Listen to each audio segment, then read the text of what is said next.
conditions women endured at the end of the 19th century would be inconceivable today. Women couldn't vote, they couldn't own property, and they couldn't open bank accounts. Single women were property of their fathers or brothers, and married women were property of their husbands. Those husbands too often spent their evenings drinking away their paychecks while their wives lived deplorable lives. And as we're about to see, it was this drunkenness and abuse that gave birth to the Women's Christian Temperance Union. And it was this that was the springboard to the women's movement in Canada. Charlotte Gray is the author of Nellie McClung, Extraordinary Canadian, which describes life for McClung and all women near the end of the 1800s. In the late 19th century, alcohol was a complete curse of in Canada and in the United States. Whiskey was cheaper than milk, drunkenness was rife, and women often found themselves in terrible situations where they had children and a husband who drank away all the profits from the farm or were physically abusive, and they had no recourse. This was the world she grew up in, and the only way we can even think about it or try and sort of imagine it today is to think of a sort of repressive society like the Taliban or something, where, again, clothes, the women would never ever dare show an ankle. It was so indecent. And yet, at the same time, where she grew up in Manitoba, women were working alongside men, building these communities, establishing farms on land that had never been farmed before, working the same hours as their husbands, working just as hard, suffering the same poverty, the same reverses. And yet they didn't have an equal voice in how those communities should develop. McClung was born in Ontario in 1873 and moved to a farm in Manitoba with her family when she was 7. But she wanted more from life than working on her family's farm. She was captivated by books and became a teacher at 16. She worked until she was married at the age of 23. Children soon followed, and although Nellie enjoyed motherhood, she couldn't shake her dream of becoming a writer. She started collecting stories. At first she was collecting stories to write up for a magazine that in fact never actually appeared. But she loved walking off and interviewing people in the farms around Manitou and hearing their stories. And that was one way she learned about the reality of women's lives, because she would sit in the kitchen of some farm. It was a very welcoming society where people really looked out for each other. Sometimes the farmer's wife would be a happy woman with a healthy child and the farm was going well. But she saw so many unhappy women who had too many children around them. There was no birth control, and birth control was a completely verboten subject. It was one of the taboo subjects in Victorian Canada.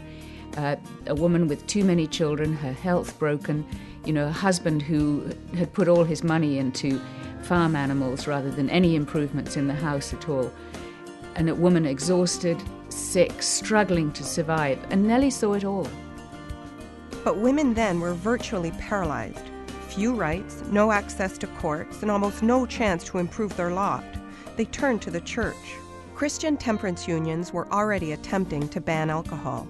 The women who joined the organization soon realized prohibiting alcohol wasn't the only change they were after.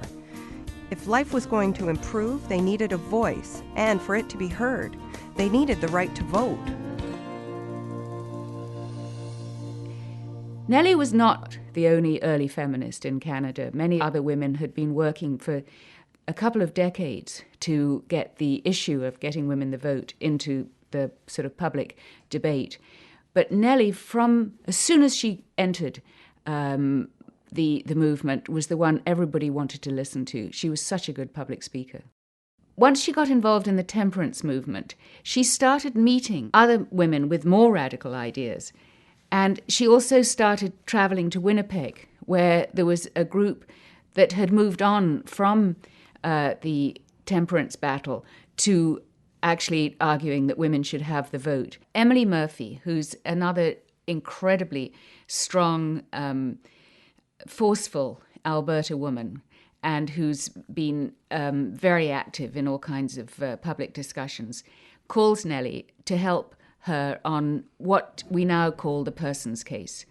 The Persons Case dealt with the fact that women were considered eligible to sit in the federal Senate in Ottawa.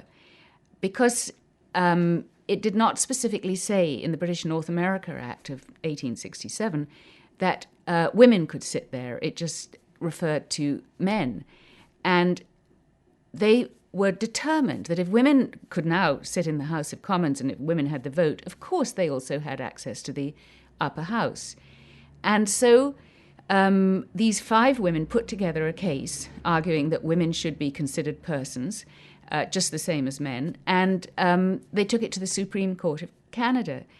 And shockingly, the Supreme Court of Canada said, no, we have to interpret the law absolutely very narrowly, and women are not eligible. That verdict incensed not only members of the women's movement, but supporters of the movement, including some powerful men. One of the people who supported the women who became known as the Famous Five was Prime Minister Mackenzie King. With financial support from King, the women embarked on a trip to the Privy Council in London, England. The Supreme Court of Canada was overruled. In 1929, women were declared persons. While some people thought the decision ended the fight for equality, it didn't. Did the persons case sort of end the need for a fight for women's rights? Absolutely not, because women's rights are never just a single goal. It's never the vote or access to the Senate. Nellie McClung herself always knew that this was part of a larger picture, a larger struggle towards a more egalitarian society where everybody could contribute and benefit equally. And she was determined that there should be better childcare, better education, better health care. She was fighting on many progressive fronts and was always battling for to improve women's lives. So it was never just about the vote for her. It was always about ensuring that everybody was treated equally. Clearly, everyone is not yet treated equally, and when it comes to equality for women, the struggle continues. But Nellie McClung was the first, a pioneer, an enduring example of this fact. True and lasting change to our society almost always starts with ordinary citizens who champion a cause and simply refuse to stop until they succeed.